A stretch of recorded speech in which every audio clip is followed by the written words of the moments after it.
আসসালামু আলাইকুম। আজ আমি আপনাদের সামনে নিয়ে এসেছি লাউ দিয়ে ডিম রান্নার রেসিপি। তো আসুন শুরু করা যাক। প্রথমে আমি কিছুটা পরিমাণ কাঁচামরিচ এবং পেঁয়াজ কুচি করে নিয়েছি। এখন এর মধ্যে দিয়ে দিচ্ছি কিছুটা পরিমাণ লবণ এবং হলুদ। কাঁচামরিচ এবং পেঁয়াজটাকে ভালো মতো মেখে নিয়ে এখানে আমি দিয়ে দিচ্ছি ডিম। আপনারা আপনাদের ইচ্ছামতো ডিমের পরিমাণ বাড়িয়ে বা কমিয়ে নিতে পারেন। এখানে আমি 3টা ডিম দিয়ে দিলাম। এবার ডিমটাকে ভালো মতো ফেটিয়ে নিচ্ছি। কাঁচামরিচ এবং পেঁয়াজটা আগে ভালো মতো মেখে নিলে ডিম ভাজাটা খুবই ভালো হয় এবং খেতে অনেক সুস্বাদু হয়। এবার আমি ফ্রাই প্যানেটা গরম করে নিয়ে ফ্রাই প্যানে তেল দিয়ে এই ডিমটাকে ভেজে নিচ্ছি। সুপ্রিয় ভিউয়ার্স, এই রেসিপিটি এই তীব্র গরমে আমাদের শরীরের জন্য খুবই উপকারী।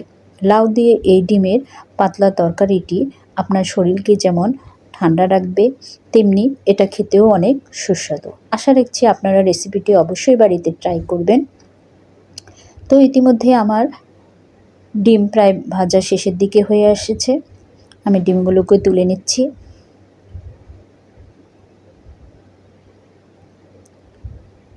ডিমগুলোকে তুলে নিয়ে আমি অবশিষ্ট ডিমগুলোকেও ঠিক এইভাবে লাল লাল করে ডিমটাকে ভেজে নেব।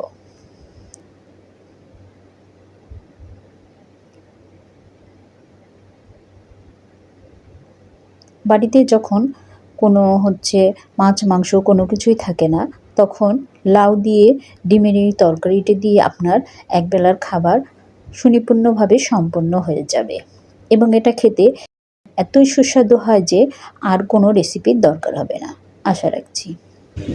এখানে আমি একটা ফ্রাই প্যান তুলে দিয়েছি। ফ্রাই প্যানটা গরম হয়ে গেলে সেখানে দিয়ে দিচ্ছি কিছুটা পরিমাণ সরিষার তেল এবং এখানে কিছুটা পরিমাণ পেঁয়াজ কুচি দিয়ে দিয়েছি।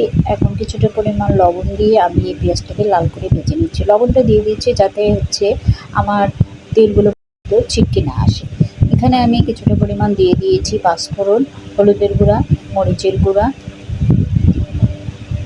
দিয়ে সবগুলো উপকরণ ভালো মতো মিক্সড করে নিচ্ছি। মশলাটাকে আমি ভালো মতো কষিয়ে নেব যাতে লাউয়ের তরকারিটা খেতে সুস্বাদু হয়। আর যে কোনো তরকারি রান্নায় আপনাকে মশলাটাকে ভালো মতো কষিয়ে নিতে হবে। এখানে আরও দিয়ে দিলাম আদা রসুনের পেস্ট এবং আরও কয়েকটা কাঁচামরিচ। এবার সবগুলো উপকরণ ভালো করে মিক্সড করে মশলার সঙ্গে ভালো মতো মিক্সড করে নিতে হবে। এবার আগে থেকে আমি যে লাউটা কেটে ধুয়ে রেখেছিলাম সেই লাউটা দিয়ে দিলাম। লাউটা অবশ্যই আপনি যখন লাউ তরকারিটা রান্না করবেন সেই সময়েই আপনাকে লাউটাকে ধুয়ে নিতে হবে এবং লাউটাকে ধুয়ে যদি আপনি পানির মধ্যে রাখেন তাহলে দেখা যাবে এখান থেকে প্রচুর পরিমাণে পানি বের হয়ে আসবে। সেক্ষেত্রে লাউটা অনেক বেশি সিদ্ধ হয়ে যাবে এবং খেতে টক লাগবে।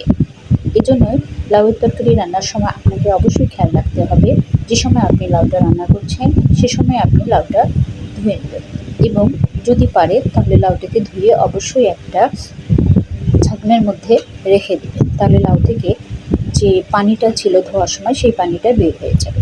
দেখুন আমি লাউয়ের তরকারিটাকে ভালো মতো মিক্সড করে নিয়ে এখানে একটা ঢাকনা দিয়ে দিয়েছি। এখানে আমার লাউয়ের তরকারি থেকে কিছুটা পরিমাণ পানি বের হয়ে আসছে। এবার লাউটাকে ভালো মতো মিক্সড করে নিয়ে আবার ঢাকনা দিয়ে কিছুক্ষণের জন্য রান্না করে নেব। এখানে আমি কিছুটা পরিমাণ জিরার গুঁড়ো দিয়ে দিলাম। জিরার গুঁড়ো দিয়ে লাউটাকে ভালো মতো মেখে নিচ্ছি।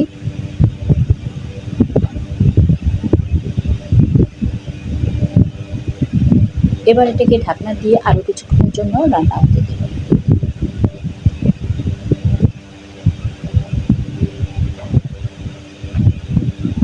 দেখুন আমার লাউয়ের তরকারি থেকে প্রচুর পরিমাণে পানি বের হয়ে এসেছে এবং লাউটা প্রায় সিদ্ধ হয়ে গিয়েছে।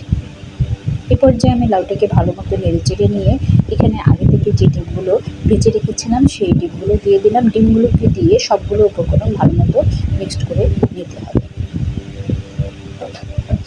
এরপর লাউ দিয়ে এই ডিমের তরকারিটাকে আরও 10 মিনিটের মতো রান্না করে নিলে আমার এই লাউ দিয়ে ডিমের এই সুস্বাদু রেসিপিটি রান্না হয়ে যাবে। আশা রাখছি আপনারা সকলেই বাড়িতে এই রেসিপিটি ট্রাই করবেন এবং কমেন্ট বক্সে আমাকে জানাবেন যে লাউ দিয়ে ডিমের এই তরকারিটি খেতে আপনাদের কেমন লাগবে।